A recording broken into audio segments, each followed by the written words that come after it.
Hello students, आज हम आपको बीएससी थर्ड ईयर में डॉर्मेंसी जो हमारा टॉपिक चल रहा था, डॉर्मेंसी में आज हमें, क्योंकि हमने प्राइमरी डॉर्मेंसी, सेकेंडरी डॉर्मेंसी, इसके टाइप्स कंप्लीट हो गए थे। उसके बाद हमारी फिजियोलॉजिकल डॉर्मेंसी भी कंप्लीट हो गया था और सेकेंडरी डॉर्मेंसी भी हमने आपको बता दिया है। ठीक है, आप चाहें तो नेक्स्ट जो हम वीडियोज हमने लास्ट में डाली थी आपको, तो वो आप देख सकते हैं। आज हम सुषुप्ति की क्रियाविधि बताने वाले हैं। मैकेनिज्म ऑफ डॉर्मेंसी क्या है, डॉर्मेंसी की मैकेनिज्म किस प्रकार से होती है। ठीक है, तो आपकी जो डॉर्मेंसी हम बताने वाले हैं, मैकेनिज्म ऑफ डॉर्मेंसी। तो मैकेनिज्म ऑफ डॉर्मेंसी मतलब किस क्रियाविधि किस प्रकार है, तो आप ध्यान से सुनिए। इसके टाइप्स भी हैं कि किस प्रकार से इसको नियंत्रण किया जा सकता है डॉर्मेंसी की मैकेनिज्म को। इसमें कुछ पॉइंट्स भी मैं आपको लिखवाऊंगी कि किस प्रकार से इसके पॉइंट्सों को हमें पुटअप करना होता है। तो सुषुप्ति की क्रियाविधि के बारे में जो दो प्रकार के मत प्रस्तुत किए, जिसमें हार्मोन्स द्वारा सुषुप्ति को दर्शाया गया। ठीक है, हार्मोन्स द्वारा सुषुप्ति को नियमित किया जा सकता है। और दूसरे मत के अनुसार जल व वायु के आवागमन के लिए बीज कवच की अपारगम्यता समाप्त करके सुषुप्ति को भी नियमित किया जा सकता है। सबसे पहला पॉइंट आप नोट कर लीजिए, बीजों की सुषुप्ति का हार्मोन्स द्वारा नियंत्रण।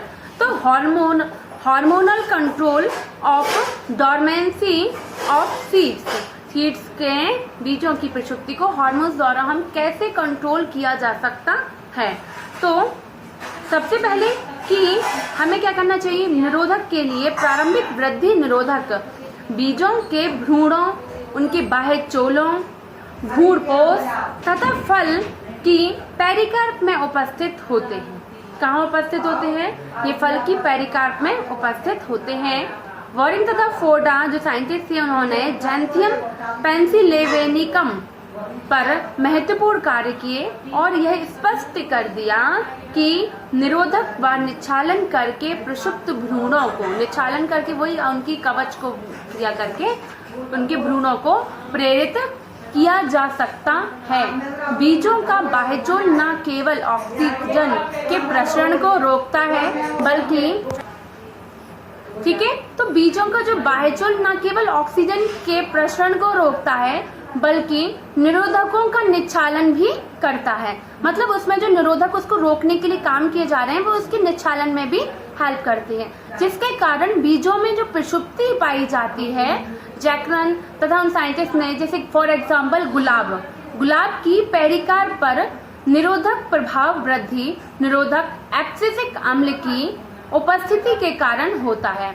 बीजों में सीतन द्वारा जिब्रेलिन्स उत्पन्न होते हैं, टेम्परेचर सीतन के माध्यम से, जो बीजों की सुषुप्ति को भी नियंत्रित करते हैं।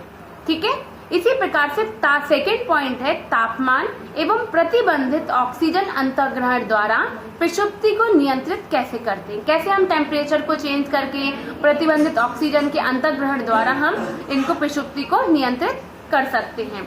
तो विभिन्न वैज्ञानिक जैसे कि डेविस, थॉर्नटन, क्रोटर, जो इनके अनुसार बीज कवच तथा उच्च तापमान के कारण ऑक्सीजन का प्रतिबंधित अंतर्ग्रहण होता है। ऑक्सीजन का प्रतिबंधित अंतर्ग्रहण अपटेक किया जाता है, जो सुषुप्ति के प्राथमिक कारण होते हैं। ठीक है, और फॉर एग्जाम्पल धान के बीजों पर इसी प्रकार से कार्य किए जाते हैं।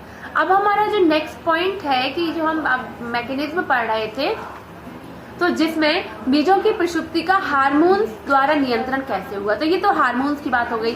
अब बीजों में सुषुप्ति नष्ट करने की विधियां, तो बीजों में सुषुप्ति को नष्ट करने के लिए हमें कुछ 4 से 5 विधियां यूज की जाती है, जैसे कि बीज को खरोंच कर, रगड़ कर खरोंचना, कम तापमान या सीतन देना, टेम्परेचर लो पर रखकर ही हम बीज की सुषुप्ति को यहाँ पर नष्ट कर सकते हैं। तापमान के एकांतरण द्वारा भी हम बीजों की सुषुप्ति को नष्ट कर सकते हैं। प्रकाश किस प्रकार से आप लाइट चाहिए, अगर मान लीजिए उसके अकॉर्डिंग उसको लाइट नहीं मिलती है सीड को, तो वो जर्मिनेट नहीं होता है।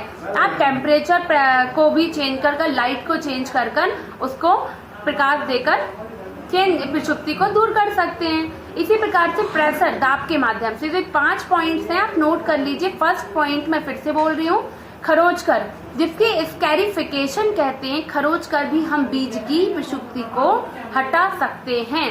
तो ऐसे बीज जिनमें बाहर चोल जो उसका सीड कोट होता है अधिक कठोर होते हैं। कैसे होते हैं? मान लीजिए सीड है, सपोज दैट बेर में आपने देखा उसका जो बीज होता है वो कितना कठोर आवरण होता है, तो उसको क्या हम अगर लात से भी दबाएंगे तो क्या वो बीज डैमेज होगा? नहीं, उसको कोई हार्म नहीं होगा।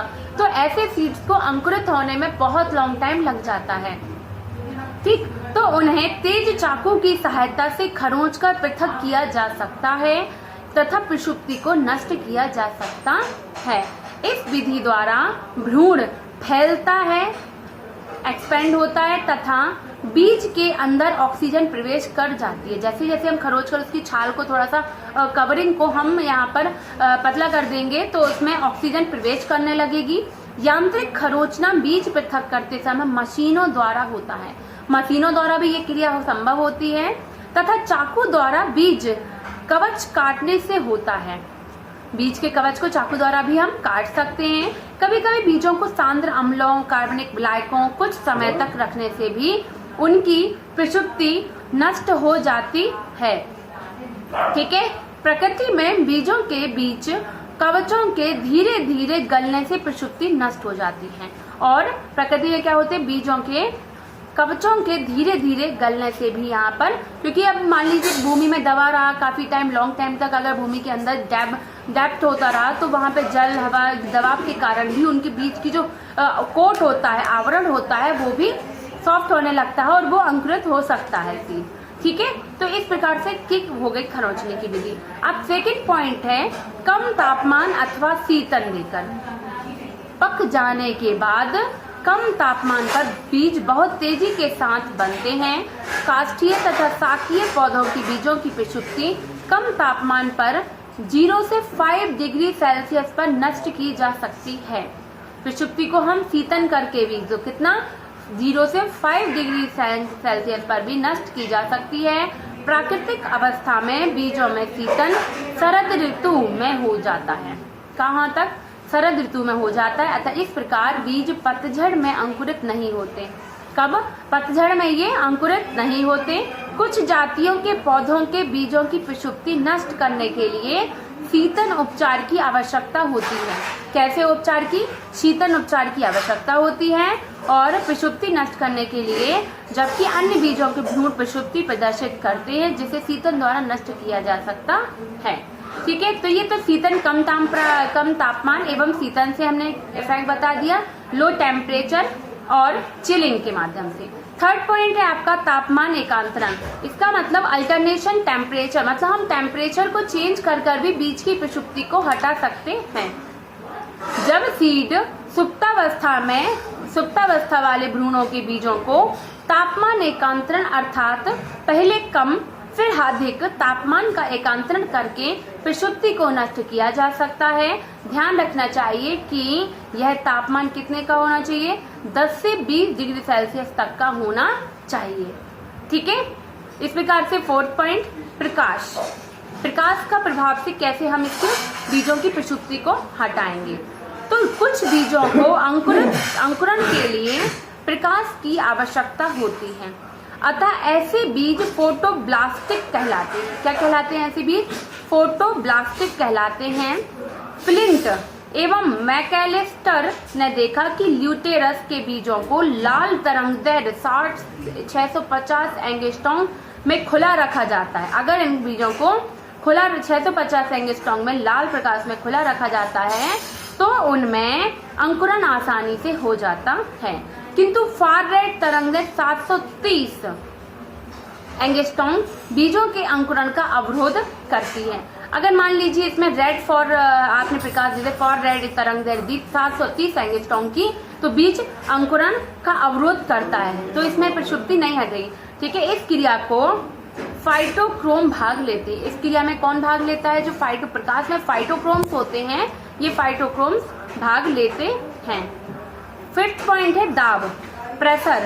डेविस के अनुसार स्वीट क्लोवर तथा अल्फाफा के बीजों को ठीक है, बीजों को 18 डिग्री सेल्सियस ताप पर तथा 200 एटीएम जल अपघटनी दाब हाइड्रोटिक प्रेशर पर रखने पर उनमें अंकुरण आसानी से कराया जा सकता है। तो ये तो प्रेशर की बात कर रहे हैं, जिसमें 18 डिग्री सेल्सियस ताप पर 200 ATM जल अपघटनी दाब पर रखने पर उनमें अंकुरण आसानी से हो जाता है। उन्होंने बताया कि यदि यह दाब 5 से 20 मिनट तक दिया जाता है तो बीजों के अंकुरण में 50 से 200% तक की वृद्धि की जाती है।